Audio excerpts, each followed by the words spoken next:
Bonsoir à tous, ravi de vous retrouver en semaine mais également le week-end car l'information c'est 7 jours sur 7 sur Monaco Info. Au sommaire de votre JT ce soir, c'est historique, l'AS Monaco Basket est qualifié pour les playoffs de l'Euroleague, une première pour un club français depuis l'Asvel en 2001, réaction à suivre dans quelques instants. Puis nous recevrons Renaud Capuçon, le violoniste français est en concert demain en Principauté pour la clôture du Festival Printemps des Arts. La protection de l'environnement, un engagement qui nous concerne tous. Nous avons suivi aujourd'hui l'opération de nettoyage menée par l'association monégasque des athlètes olympiques. Un engagement suivi également par l'enseigne de sport Decathlon qui s'est lancée dans l'économie circulaire. Nous en parlerons avec Sébastien Lucher. L'AS Monaco Basket est certaine de jouer l'Euroleague la saison prochaine grâce à leurs multiples performances, notamment la dernière à Milan et suite à la victoire de l'Anadolu Efes face à Berlin hier. Les Monégasques ont acté leur qualification pour les playoffs. Jamais une équipe a accédé au quart de finale pour sa première saison en Euroleague. C'est aussi une première pour un club français depuis l'Asvel en 2001. Je vous propose d'écouter la réaction de Donatas Moteyounas et du capitaine de la Roca Team, Léo Westermann. I mean, honestly, it's a big celebration for, I think, country of Monaco, for all the people of Monaco, and also our team, our organization. You know, as I understand, as I read at least, not one team yet, first year in the EuroLeague, have been in the playoffs. So this is a big achievement in the modern EuroLeague, I would say. So it's a big achievement for us, big achievement for the city, and you know, honestly, the job just starting. You know, I think we're ready to show that we can do more, and this is our goal. You know, we're working every day really hard, and you know, there's still a lot of big and important games in front of us. On est la meilleure équipe, je crois, de la phase retour maintenant, puisque Barcelone a perdu hier. Ça en dit long sur nos capacités. Après voilà, on a pris les matchs les uns après les autres, on savait le potentiel de cette équipe, même nous, entre nous. Maintenant il fallait le montrer sur le terrain, c'est ce qu'on a fait, mais je pense que les gens ne réalisent pas combien c'est difficile de se qualifier pour des playoffs et plus. Quoi. Les playoffs, c'est, comme je l'ai dit hier aux gars, maintenant c'est le plus dur qui nous attend. Tout le monde a un gros objectif et c'est le plus important. Sur la meilleure dynamique de l'Euroleague avec 12 succès sur ses 15 dernières rencontres, Monaco impressionne, une qualification méritée selon les journalistes experts du basket. Pour nos commentateurs David Cosette et Ali Traoré, le déclic est l'arrivée de Sacha Obradović à la tête de l'équipe. Un avis partagé par Arnaud Lecomte de l'équipe, de Stéphane Brun d'RMC Sport. Le constat est le même pour le directeur sportif de la Roca Team. Pour lui, il y a deux facteurs majeurs. Le premier est Sacha Obradović et le deuxième est l'esprit d'équipe. Et vous, que pensez-vous de cette qualification historique? Fabien Bonilla est allé à votre rencontre. Très heureux et très content de cette performance hors norme. Bah écoutez, c'est formidable, là, on s'attend. On ne pouvait pas espérer mieux. Hein. C'est le maximum qu'ils pouvaient nous donner, donc on est très contents. J'ai été plusieurs fois et c'est vrai que c'est bien. Il y a une ambiance, il y a tout, c'est top. Ils sont forts, la Roca Team, je les aime bien. Ils vont avancer et c'est cool. J'étais pas très basket, mais franchement, aller voir jouer, cette envie, cette motivation, ils n'ont pas lâché un morceau, rien, c'est superbe. Moi, j'en suis content. Et pourtant, j'étais plus football que basket. Le basket qui rassemble tout un pays derrière un club. La Roca Team connaîtra son futur adversaire en play-off vendredi après son match face à Berlin. Les joueurs comptent d'ailleurs sur vous pour venir les encourager à Gaston Médecin. Clap de fin pour le Festival Printemps des Arts. L'événement nous aura proposé un véritable voyage dans le temps. Il se clôturera demain à l'Auditorium René 3 avec un concert de Renaud Capuçon. Il nous attend dans les studios de Monaco Info. Bonsoir Renaud Capuçon. Bonsoir. Le Festival Printemps des Arts vous a confié ce concert de clôture. J'imagine tout d'abord que c'est un grand honneur de vous produire ici à Monaco devant un public de mélomanes. Hein. Oui, c'est toujours un bonheur de retrouver cette principauté que j'aime beaucoup. Et j'ai joué beaucoup ici, aussi bien l'été que pendant la saison. Et c'est un plaisir de revenir à ce festival. On dit que Monaco est un haut lieu de la culture. C'est un avis que vous partagez? Ah oui, oui, bien sûr. Si on ne pense simplement qu'à la liste des artistes qui sont venus là depuis les 50 dernières années, ça donne le tournis. Et je pense que c'est un endroit où il n'y a pas que la musique, il y a énormément de choses artistiques qui se passent. Et vous avez beaucoup de chance. Alors Beethoven sera à l'honneur de votre concert de clôture, notamment puisqu'il y a aussi Shostakovich et Dutilleux. Et Dutilleux, c'est ça. Beethoven a très peu composé pour le violon. Il y a eu un seul concerto et puis les 2 romances que oui, vous alors avez il a composé relativement peu de concertos. Il en a composé 1 alors qu'il en a fait 5 pour piano. Mais c'est le plus beau qui ait jamais été composé de l'histoire de la musique quasiment. Donc ce concerto est une splendeur. Et là, on joue les 2 romances qui sont 2 petits bijoux aussi, assez rarement joués parce que des formats assez courts. Donc c'est pas voilà. Et là, on les joue avec une pièce de Dutilleux qu'il a écrite pour Anne-Sophie Mutter il y a une quinzaine d'années, qui fait une dizaine de minutes. Et donc on jouera une romance de Beethoven, cette pièce de Dutilleux qui s'appelle Sur le même accord, et une autre romance de Beethoven. Donc c'est une façon de mettre aussi en relief et en valeur cette pièce de Dutilleux qui est sublime. Bruno Mantovani, que vous connaissez très bien, a repris la direction artistique du festival. Qu'est-ce que cela vous inspire? Tout d'abord, la programmation, qui est quand même qui balaye 8 siècles de musique. Oui, alors je pense que c'est une tradition maintenant de passer d'un compositeur à l'autre, parce que Marc Monet était compositeur, et mon ami Mantovani aussi. Et moi, j'ai beaucoup travaillé avec lui. Il m'a écrit plusieurs œuvres, dont un concerto pour violon magnifique qui s'appelle Jeu d'eau, qu'on avait écrit ensemble. Et c'est vrai que cette programmation, on retrouve sa patte, on retrouve son... Et c'est ça qui est beau dans la programmation d'un festival, c'est que quand elle est dirigée par un artiste, par un musicien, il y a vraiment une empreinte. Alors je ne dis pas que quand c'est dirigé par un non-musicien, il n'y a pas d'empreinte, mais c'est très particulier et plus reconnaissable quand c'est fait par un musicien. Là, c'est vous qui avez choisi ce que vous allez jouer Non, ça m'a été suggéré aussi par Didier de Cotigny, qui est le directeur de l'Orchestre de Monte-Carlo, et que je remercie d'avoir pensé à ces œuvres-là, parce que ce sont des œuvres qu'on joue encore une fois rarement, et donc j'ai immédiatement accepté avec enthousiasme. Alors, on connaît Renaud Capuçon, violoniste. Vous avez également fait des essais ici en tant que chef d'orchestre. C'était il y a 10 ans. Est-ce que vous vous en rappelez? Ah oui, j'avais joué et dirigé du violon. Je n'avais pas dirigé, oui, mais oui, absolument. Avec le violon. Vous vous en souvenez? Bien sûr, c'était à la salle Garnier, je m'en souviens très très bien. Je suis effrayé d'imaginer que ça fait déjà 10 ans. Le temps passe à une vitesse incroyable. Mais un de ces grands moments que j'ai passé ici aussi. Oui. Et depuis, vous avez Depuis, j'ai continué parce que je l'avais fait aussi avant. Et maintenant, j'ai la charge de l'Orchestre de Chant de Lausanne, donc je suis le directeur artistique. Et je dirige même sans mon violon, ce qui est un grand pas en avant et le début d'une grande aventure. Oui, je reste violoniste et surtout, je suis musicien. C'est ça, parce qu'il y a 10 ans, vous disiez déjà que pour devenir chef d'orchestre, il y avait au moins 20 ans... Oui, mais en même temps, ça faisait déjà 15 ans que je le disais, donc on est presque à 25 ans. Je pense de diriger un jour depuis que j'ai 20 ans. Et j'en ai 46, donc j'ai attendu 25 ans. Et j'aurais pu attendre encore 20 ans si ma femme m'avait pas poussé en me disant « mais il y a un moment, il faut le faire ». Et donc je la remercie pour ça. Juste un mot, Renaud Capuçon, sur le pouvoir de la musique dans un contexte comme celui que l'on vient de traverser et le contexte actuel, notamment en Ukraine. Je pense que la musique se passe de mots et que je suis persuadé qu'on devrait être plus sensible au fait que la musique peut être un instrument diplomatique absolument essentiel et incroyable. Et j'ai l'impression que souvent, on passe à côté de ce pouvoir de la musique. Il y a vraiment une chose qui est... Et puis au-delà de ça, la musique parle à tous les peuples, elle parle à toutes les générations, elle parle à toutes les catégories sociales. Et dans des contextes comme celui-ci, alors c'est vraiment essentiel. Eh bien, merci beaucoup, Renaud Capuçon, d'avoir été avec nous dans les studios de Monaco Info aujourd'hui.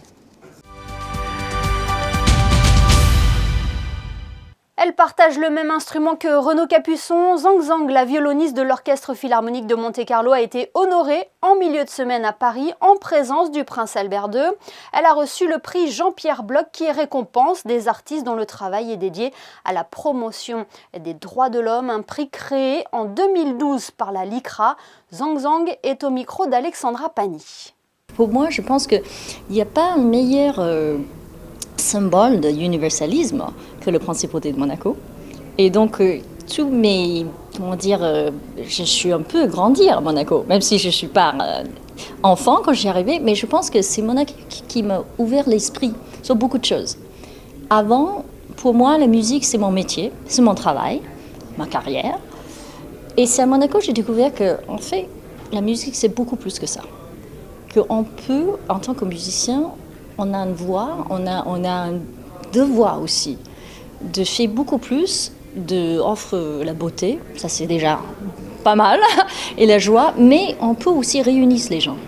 Et donc je trouve que surtout dans le contexte d'aujourd'hui, les artistes, nous avons de possibilités de donner beaucoup plus à notre société, partout où on est, des artistes de toutes les musiques, tous les styles différents, parce que quand il y a la musique, il y a de l'écoute. Et quand les gens s'écoutent, on peut créer de belles choses et aussi on peut promouvoir la paix. Et cela rejoint le message de Renaud Capuçon que nous recevions tout à l'heure. On rejoint Julia Vial pour le reste de l'actualité. Bonsoir Julia, une information pratique pour débuter, avec le retour à la normale concernant la circulation des trains entre Nice et Vintimille, après des travaux dans le tunnel de Cimiez. Bonsoir Émilie, bonsoir à toutes et à tous. Ce chantier avait été lancé le 30 août dernier pour maintenir le niveau de performance de la ligne. À compter de ce dimanche 3 avril, le dispositif de circulation alternée prendra fin. Les trains pourront donc de nouveau rouler sur les deux voies entre les gares de Nice et Aise-sur-Mer. Cela va permettre finalement un retour à la normale des dessertes ferroviaires entre Nice, Menton et Vintimille. Les voyageurs pourront ainsi retrouver dès le début de la semaine prochaine une fréquence de 4 TER par heure en horaire de pointe dans les deux sens de circulation. En complément de cette réouverture de double voie pour les trains de la SNCF, il y aura aussi, Émilie, la réouverture du boulevard du Larvoto en double sens à compter de ce lundi 4 avril. Il revient tout simplement à sa configuration initiale. Le 79e Grand Prix de Formule 1 de Monaco aura lieu du 26 au 29 mai prochain. L'Automobile Club vient tout juste de dévoiler l'affiche de cet événement sportif incontournable. Une affiche aux couleurs évidemment de la principauté avec ce slogan « Let's Race ». Ce Grand Prix de Monaco 2022 promet en tout cas d'être plein de changements puisque le format du week-end abandonne la tradition du roulage du jeudi et redevient plus compact. Comme vous l'avez constaté, Émilie, la principauté a déjà commencé sa transformation. Les rues prennent petit à petit la forme d'un véritable circuit automobile. Une grande partie des rails et des grillages de sécurité ont d'ailleurs été installés ces derniers jours. Oui, et puis sachez que vous pourrez suivre en direct les 3 événements automobiles sur notre antenne. Le Monaco e-Prix, le 13e Grand Prix Monaco historique et le Grand Prix de Formule 1. Vous teniez à nous partager, Julia, ce rendez-vous au marché de la Condamine, une soirée italienne. Elle aura lieu au sein de la Halle Gourmande le mardi 26 avril à partir de 19h. Alors au programme, décor aux couleurs de l'Italie, plat typique évidemment et ambiance musicale assurée par le groupe Allegria Band. Il va reprendre en live les classiques de la chanson italienne de 19h30 à 22h. Pour cette soirée, le public désirant consommer à l'intérieur est invité à réserver au préalable auprès des commerçants de la halle. Des tables sans réservation seront toutefois mises à disposition sous les arcades et sur la place du marché. D'autres soirées, Émilie, conviviales et festives vont suivre dans les semaines à venir. Merci Julia. La protection de l'environnement est l'affaire de tous. Nombreuses sont les initiatives dédiées à la préservation de notre planète. Dernière en date, celle de l'AMAO, l'association monégasque des athlètes olympiques. Elle a organisé une marche ce samedi matin, une collecte de déchets partie de la place du Palais Princier jusqu'à la Turbie. Le reportage de Fabien Bonilla et d'Olivier Bonello. Il est 8h30, place du Palais, des sportifs toujours en compétition, mais aussi d'anciens athlètes olympiens monégasques et français, comme par exemple Fanny Horta, l'ancienne capitaine de l'équipe de rugby à 7 et médaillée d'argent au dernier JO. Tous se sont regroupés ce matin avec à leur côté des élèves du collège Charles III. C'est parti pour 3h30 de marche de la place du Palais, en passant par la place d'Armes, Beau Soleil, jusqu'à la Tête de Chien, à la Turbie, soit 8 km environ avec un sacré dénivelé. L'objectif n'était pas seulement une marche, mais surtout de ramasser tous les déchets sur le chemin. Cette opération a été organisée par l'AMAO, l'association monégasque des athlètes olympiens. Ça réunit les 3 valeurs olympiques, donc l'amitié, l'excellence et le respect. L'amitié, pourquoi ? Il y a le partage et l'entraide. L'excellence, c'est se dépasser. Et le respect de l'environnement. Un jaune, voilà. Un blanc, un jaune, un blanc, un jaune, allez. On se rend compte que mine de rien, on a quand même énormément ramassé malheureusement, notamment beaucoup de mégots, de plastique. J'ai ramassé des mégots, des masques et du polystyrène. Ça a été dur à des moments, mais c'était bien parce qu'on était vraiment avec tout le monde, donc c'était amusant et c'était une bonne expérience à vivre, quoi. Allez, go. On passe par où ? Là, juste là-bas. Allez. C'est en collectivité, donc Et puis dans la nature comme ça, c'est agréable. Je trouve que voilà, de pouvoir se mêler à plusieurs générations dans un même but qui est la préservation de l'environnement. En tout cas, c'était une très très belle journée et j'ai trouvé que les messages étaient assez forts. À l'arrivée, une collation et des rafraîchissements, mais surtout une photo avec à la main le fameux carton blanc signifiant la paix par le sport. Un geste symbolique, mais ô combien important en cette période. Oui, la journée internationale du sport au service du développement et de la paix qui aura lieu le 6 avril prochain. Restons dans le thème de l'environnement et intéressons-nous à notre façon de consommer. De nouvelles habitudes ont pris place dans notre quotidien comme l'achat de produits de seconde main. L'ancienne sportive Decathlon mise déjà dessus. Quel avenir pour l'économie circulaire? C'est la question que nous avons posée à Sébastien Hucher. Bonsoir. Bonsoir Émilie.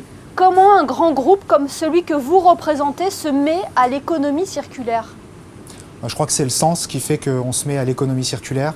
Les rapports du GIEC se succèdent et on est face au mur, donc il faut agir de manière forte et de manière rapide. Et donc c'est comme ça qu'on met tout en œuvre aujourd'hui pour baisser notre impact carbone grâce à l'économie circulaire. Comment cela se traduit à Decathlon Monaco? À Decathlon Monaco et comme partout en France, c'est mettre en énergie les collaborateurs pour atteindre un chiffre d'affaires qui sera essentiellement issu de l'économie circulaire, mais pas que, c'est mettre en avant aussi les produits éco-design, les produits éco-conçus. Plus de 80% de l'impact de l'entreprise est lié aux produits, donc on doit baisser notre impact sur les produits et mettre en avant cette nouvelle économie. Nos clients nous attendent là-dessus. Et finalement, c'est vendre des produits d'occasion, reprendre des produits sportifs, faire émerger la location des produits, faire finalement en sorte qu'un produit reste durablement dans notre écosystème. C'est ça l'économie circulaire. On doit passer de cette économie linéaire où on achetait, on produisait, on achetait, on jetait, à cette économie circulaire où on garde longtemps nos produits sur nos terrains de jeu. Et c'est compliqué de continuer à développer des actions comme celle-ci. Comment la clientèle le perçoit? Il y a quand même une conjonction que ce soit l'État, les citoyens, les entreprises. Donc la clientèle attend de Decathlon qu'on ait un impact moins fort, attend qu'on propose des produits de seconde main, attend qu'on ait des actions claires autour de l'éco-conception de produits. Donc ça se passe très bien et dès qu'on met en place en magasin ces actions-là, ça fonctionne. Et c'est ce qui se passe, on le voit aujourd'hui à Monaco avec ce changement très fort pour développer l'économie circulaire. Monaco est précurseur en la matière, mais ces actions se déroulent également dans l'Hexagone. C'est vraiment un projet français, monégasque, d'aller chercher une part de chiffre d'affaires qui soit durable, issue de cette économie circulaire pour aller de plus en plus vite, parce que c'est un des meilleurs moyens pour atteindre nos objectifs. On a des objectifs de baisse d'impact carbone très élevés, et donc on ne peut pas faire autrement, et ça va fonctionner. Votre engagement pour l'environnement ne date pas d'hier. Vous vous étiez déjà positionné, on se rappelle, en retirant les bouteilles en plastique de vos rayons. Oui, tout à fait. C'est des petits gestes simples. On a cette chance d'être dans une entreprise où la subsidiarité est possible. On peut prendre des décisions à l'endroit même où elles vont avoir un impact. Et donc, il ne faut pas hésiter à le faire. Et c'était le cas pour ces bouteilles en plastique. Ça n'a pas de sens de vendre des bouteilles en plastique à usage unique juste en face de la mer. On va les retrouver, des fois jetées. On pouvait vendre des gourdes à la place et mettre de l'eau à disposition des sportifs. C'était quand même plus sympa. Et ça marche, ça fonctionne bien ce projet depuis 3 ans. Et puis, il est pris maintenant en exemple et on le voit se déployer dans plein d'autres magasins. Sébastien Huchard, on le voit avec les événements qui se multiplient, la réparation, la seconde main, c'est une nouvelle façon de consommer, un nouveau visage du commerce qui s'installe durablement. Bien sûr, ça s'installe durablement et les Français sont de plus en plus sensibilisés, nos collaborateurs aussi, extraire des matières premières, produire des objets, les vendre et les jeter, c'est plus possible, on ne peut plus faire ça. Eh bien, merci beaucoup Sébastien Hucher d'avoir été avec nous ce soir sur Monaco Info pour partager votre message. Merci Émilie, à bientôt. Et précisons que Decathlon Monaco organise samedi prochain une journée reprise du vélo. On retrouve Julia Vial pour un nouveau point sur l'actualité avec cette soirée caritative, Julia. Dans le cadre de sa prochaine expédition au Népal, Tito Tomasi, vététiste français, a mis en vente une série de ses toiles au profit de l'orphelinat qui s'intitule Buddha's Helping Hands à Katmandou. Ce touche-à-tout amoureux de voyage propose de le suivre dans ses aventures à travers ses peintures. C'est une vraie incitation au partage, Émilie. Tito Tomasi a pu également, lors de cette soirée, présenter les différentes étapes de sa prochaine grande aventure au Népal, qui est donc prévue à la fin du mois de mai. Qui dit dit avril, dit Pâques, Julia, et forcément chocolat. L'amicale des aînés monégasques a d'ailleurs prévu une distribution de friandises. Elle se déroulera le mardi 12 avril au foyer Régnier 3, avenue de la Quarantaine, de 14h30 à 17h, pour tous les membres à jour pour l'année 2022. Je vous rappelle d'ailleurs que la mise à jour des cartes de tous les membres actifs et membres d'honneur peut se faire tous les mardis de 15h à 17h. Merci Julia. Retour à présent sur le premier rendez-vous des imprévus des ballets de Monte-Carlo de l'année. Il a été réalisé en collaboration avec le Pavillon Bosio. Plus de détails dans ce reportage de José Sacré. Rencontre privilégiée entre jeunes chorégraphes de la Compagnie des Ballets de Monte-Carlo et de jeunes scénographes, les premiers imprévus de l'année 2022 ont été présentés à l'Atelier des Ballets de Monte-Carlo les 1er et 2 avril en collaboration avec l'École d'art du Pavillon Bosio.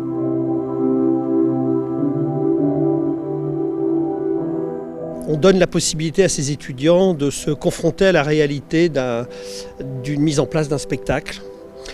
Cette école d'art étant axée autour de la scénographie d'exposition, mais la scénographie aussi de spectacle, c'est un merveilleux exercice appliqué, je dirais, pour leur permettre effectivement de découvrir la réalité de ce monde. Alors en fait, on a pris un thème chapeau, pour faire très court, on va dire danse, théâtre et nature, et on a posé cette question à nos étudiants. On s'est appuyé sur un texte de théâtre qui a été développé par ailleurs dans un autre projet et par le travail d'un philosophe, Baptiste Morisot, et ça nous a servi de socle tant aux danseurs qu'à nos plasticiens pour se rejoindre et travailler ensemble sur cette question. C'est très impressionnant parce que c'est une chance pour nos étudiants de travailler avec des danseurs qui sont classe mondiale, font partie des très très bons danseurs internationaux. Et pour moi qui ne suis pas un spécialiste des ballets, parce que je viens plutôt des arts visuels, c'était une expérience assez impressionnante. Puis c'est une histoire longue, hein, c'est la 12e édition, donc je suis très content de pouvoir faire partie de cette histoire.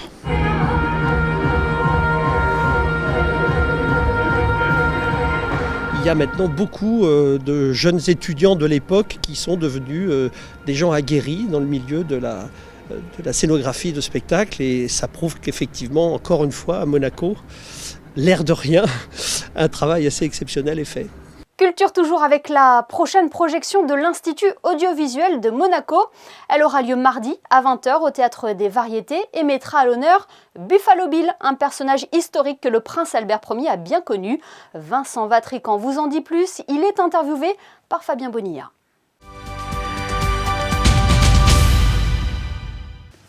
Vincent Vatrican, bonsoir. Bonsoir Fabien. Ce soir, nous parlons d'un film de 1936 en noir et blanc de Cécile B. 2000, une aventure de Buffalo Bill. Du coup, c'est un western. C'est ça. Il ne faut pas se refuser les films de genre dans cette programmation. On nous en fait quelquefois le reproche, donc pourquoi pas du film fantastique, pourquoi pas du western. On l'a déjà fait, peut-être pas assez, donc... Alors du coup, qu'est-ce que ce western a de particulier par rapport à d'autres? Parce qu'il y a un nombre incalculable de westerns réalisés. Qu'est-ce qu'il a de particulier? Alors, peut-être pourquoi avoir choisi celui-là? J'ai une petite idée, vous allez le dire. Une aventure de Buffalo Bill, dans le cas de la programmation, qui, je le rappelle, est en lien avec le prince Albert Ier. Oui. Il se trouve que le prince Albert Ier, septembre 1913, rencontre Buffalo Bill pour les besoins du cinéma, puisque cette rencontre, qui est en fait fictionnalisée pour les besoins du cinéma, parce qu'il y a des images, sortira quelque temps plus tard sur les écrans américains. Donc c'était aussi pour, entre guillemets, rendre hommage à cet épisode de la vie du prince Albert Ier. Voilà, le film évoque Buffalo Bill, donc on s'est dit on va sélectionner ce film.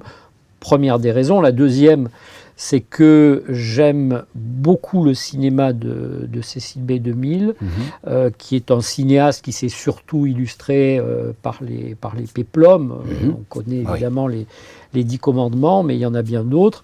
Et il s'est illustré dans un certain nombre de genres, dont le western, et a donné au western quelques-uns de ses meilleurs films. Donc voilà, deux raisons majeures pour lesquelles on a sélectionné ce film.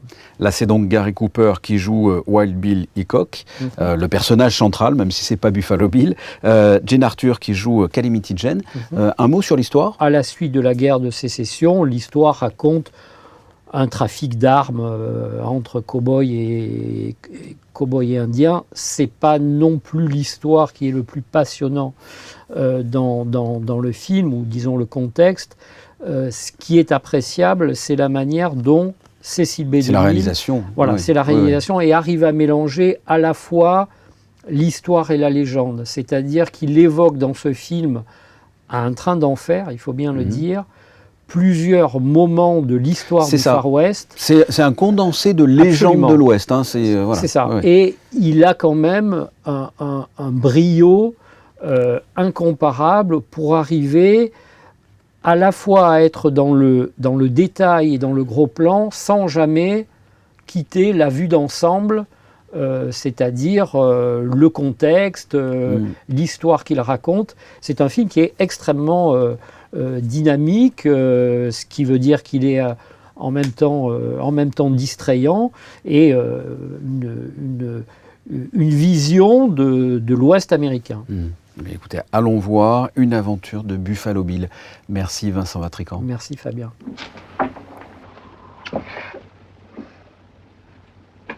Your honorary coat.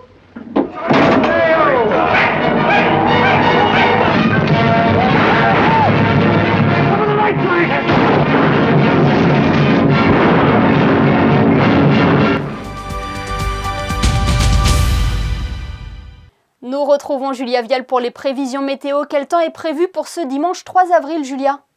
L'adage « Avril ne te découvre pas d'un fil » prend tout son sens ces derniers jours, Émilie. Les températures seront en effet très fraîches avec 11 degrés seulement de maximale. Le ciel sera lui couvert et des averses sont même prévues au cours de la journée. Demain, nous célébrerons les Richards. Merci Julia et merci à vous de nous être fidèles chaque soir sur Monaco Info, y compris le week-end. Ce soir, nous vous emmenons dans les coulisses des caves de l'Hôtel de Paris.